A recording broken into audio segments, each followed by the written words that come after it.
بسم اللہ الرحمن الرحیم۔ السلام علیکم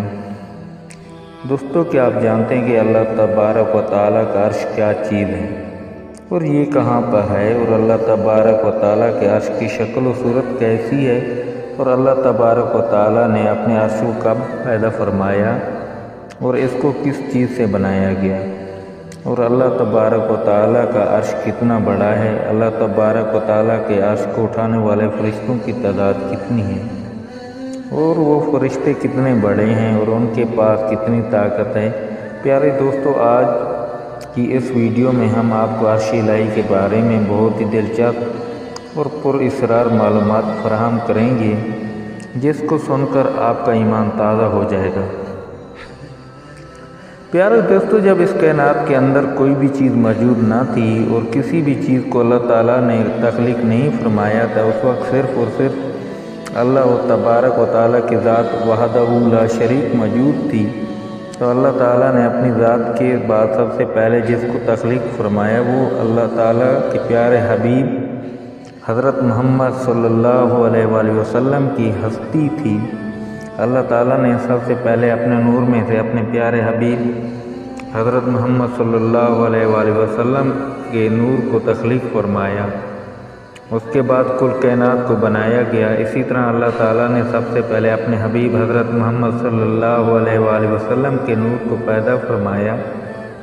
بعد میں سب سے پہلے جس مخلوق کو پیدا کیا گیا وہ اللہ تبارک و تعالیٰ کا عرش ہے۔ لہذا جس طرح اللہ تعالیٰ کی وحدانیت پر اللہ تبارک کے انبیاء کرام پر اور فرشتوں پر ایمان لانا ضروری ہے،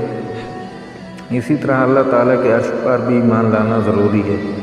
اس پر ایمان لائے بغیر کسی بھی مسلمان کا ایمان مکمل نہیں ہو سکتا۔ پیارے دوستو، اللہ تعالیٰ نے قرآن پاک میں اپنے عرش کا ذکر 25 مرتبہ فرمایا۔ اللہ تعالیٰ کی تمام مخلوقات میں سے سب سے بڑی مخلوق اللہ تعالیٰ کا عرش ہے، اس سے بڑی کوئی بھی مخلوق نہیں،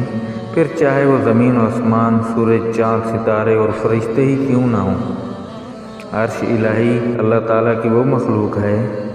جو سائز کے اعتبار سے سب سے زیادہ بڑی ہے، جیسا کہ روایات میں آتا ہے کہ ایک مرتبہ حضرت ابو ذر غفاری رضی اللہ تعالی عنہ نے حضور اکرم صلی اللہ علیہ وآلہ وسلم سے عرش اور کرسی کے بارے میں پوچھا، تو حضور پاک صلی اللہ علیہ وآلہ وسلم نے ارشاد فرمایا، اللہ کی کرسی کے مقابلے میں ساتوں زمین و آسمان ایسے ہیں جیسا کہ ایک بہت بڑے بیابان جنگل کے اندر ایک چھوٹا سا کپڑا پڑا ہو، اور اسی طرح اللہ تبارک و تعالیٰ کا عرش کرسی سے اتنا بڑا ہے جتنا کہ کرسی زمین و آسمان سے بڑی ہے۔ پیارے دوستو، اللہ تعالیٰ کا عرش کتنا بڑا ہے، اس کا اندازہ اس بات سے لگایا جا سکتا ہے کہ اللہ تعالیٰ کے عرش کے سامنے ساتوں زمین و آسمان اللہ تعالیٰ کی کرسی اس طرح ہے جس طرح ایک نقطہ ہو۔ اور ایک اور دوسری روایت کے اندر حضرت محمد صلی اللہ علیہ وآلہ وسلم نے ارشاد فرمایا کہ اللہ تعالیٰ کا عرش اتنا بڑا ہے کہ اس کی حقیقت صرف اللہ تعالیٰ ہی جانتا ہے، اس کے علاوہ کسی کو بھی اس کا علم نہیں۔ پیارے دوستو، اللہ تعالیٰ کے عرش کی شکل و صورت کیسی ہے، تو اس کے بارے میں روایات میں آتا ہے کہ حضرت محمد صلی اللہ علیہ وآلہ وسلم نے ارشاد فرمایا کہ عرش ساتوں آسمانوں سے اوپر ہے اور اس کی شکل گنبد کی طرح ہے۔ آپ صلی اللہ علیہ وآلہ وسلم نے اپنے ہاتھوں سے گنبد کا اشارہ کیا، یعنی اس کی شکل و صورت گنبد کی طرح ہے، جیسے ایک گنبد نے اپنے نیچے والی تمام چیزوں کو گھیرا ہوتا ہے، اسی طرح اللہ تعالیٰ کے عرش نے بھی تمام کائنات کو گھیرا ہوا ہے۔ عرش الہی کوئی بھی چیز بحر نہیں۔ اللہ تعالیٰ کے عرش کو یہ فضیلت بھی حاصل ہے کہ اللہ تعالیٰ نے اس کو اپنے دست قدرت سے تخلیق فرمایا، جیسا کہ حضرت ابن عمر رضی اللہ تعالی عنہ بیان فرماتے ہیں کہ اللہ تعالیٰ نے 4 چیزوں کو اپنے ہاتھوں سے پیدا فرمایا، جن میں سے ایک اللہ تعالیٰ کا عرش، اور دوسرا اللہ تبارک و تعالیٰ کا قلم، اور تیسرا حضرت آدم علیہ السلام، اور چوتھا جنت عدن۔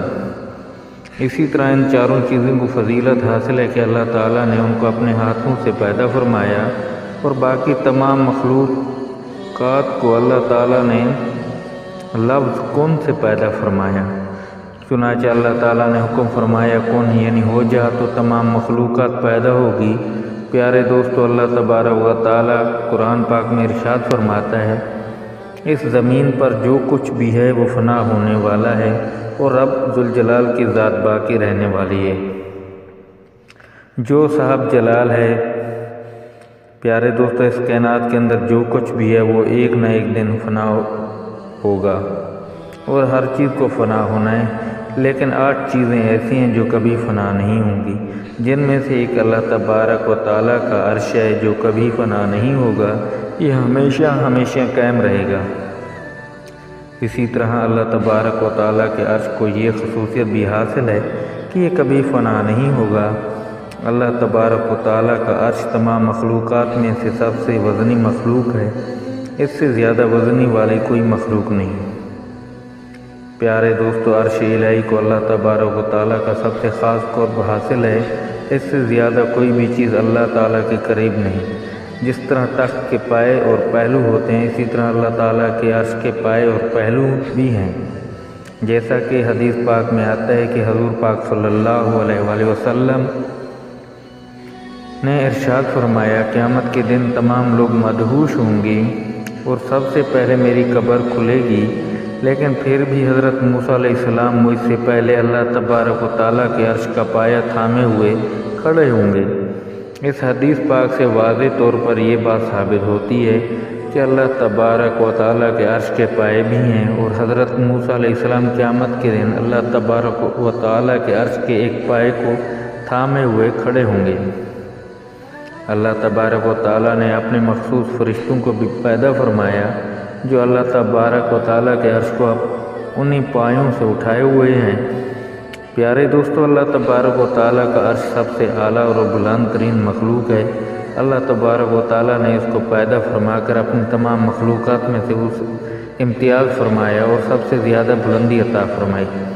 پیارے دوستو، اللہ تبارک و تعالیٰ کے عرش کے نیچے ایک سمندر ہے اور یہ سمندر اتنا بڑا ہے، اس میں اٹھنے والی ہر لہر 7 زمینوں اور آسمان سے بھری ہوئی ہے۔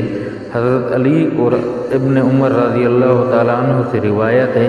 کہ قیامت کے دن جب دوبارہ لوگوں کو ان کی قبروں سے زندہ کیا جائے گا، قبروں سے زندہ کرنے سے پہلے اسی سمندر کے پانی سے 40 دن تک اللہ تبارک و تعالیٰ ان پر بارش برسائے گا، تو اس کے بعد تمام لوگ اپنی قبروں سے دوبارہ زندہ ہوں گے۔ تو اللہ تعالیٰ کی جنتوں میں سے سب سے افضل جنت الفردوس ہے، جو اللہ تبارک و تعالیٰ کے مقرب ترین بندوں کو حاصل ہوگی، جیسا کہ حضور پاک صلی اللہ علیہ وآلہ وسلم نے ارشاد فرمایا کہ جب تم اپنے رب سے جنت مانگو تو جنت الفردوس مانگو، کیونکہ یہ سب سے افضل جنت ہے اور اس کی چھت رحمان کا عرش ہے۔ پیارے دوستو، اللہ تبارک و تعالیٰ کا عرش سورہ یاقوت سے بنا ہوا ہے۔ اس کی شکل و صورت انتہائی خوبصورت اور حسین و جمیل ہے۔ یہ اللہ تبارک و تعالیٰ کی سب سے خوبصورت ہے اور اللہ تعالیٰ کے عرش کو اٹھانے کے لیے اللہ تعالیٰ نے اپنے 4 فرشتے کی ڈیوٹی لگائی ہوئی ہے، جو کہ اللہ تبارک و تعالیٰ کے عرش کو اٹھائے ہوئے ہیں۔ یہ فرشتے ہر وقت اللہ تبارک و تعالیٰ کی حمد و ثنا بیان کرتے ہیں اور مومنوں کے لیے استغفار پڑھتے ہیں، جیسا کہ اللہ تعالیٰ نے سورۃ اعراف میں ارشاد فرمایا ہے کہ وہ فرشتے جو اللہ تبارک و تعالیٰ کا عرش اٹھائے ہوئے ہیں، وہ اللہ تبارک و تعالیٰ کے حمد و ثنا اور پاکی بیان کرتے ہیں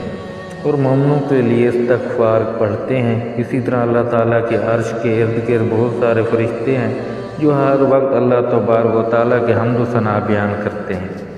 اور اس کی پاکی بیان کرتے ہیں، جیسا کہ اللہ تبارک و تعالیٰ قرآن پاک میں ارشاد فرماتا ہے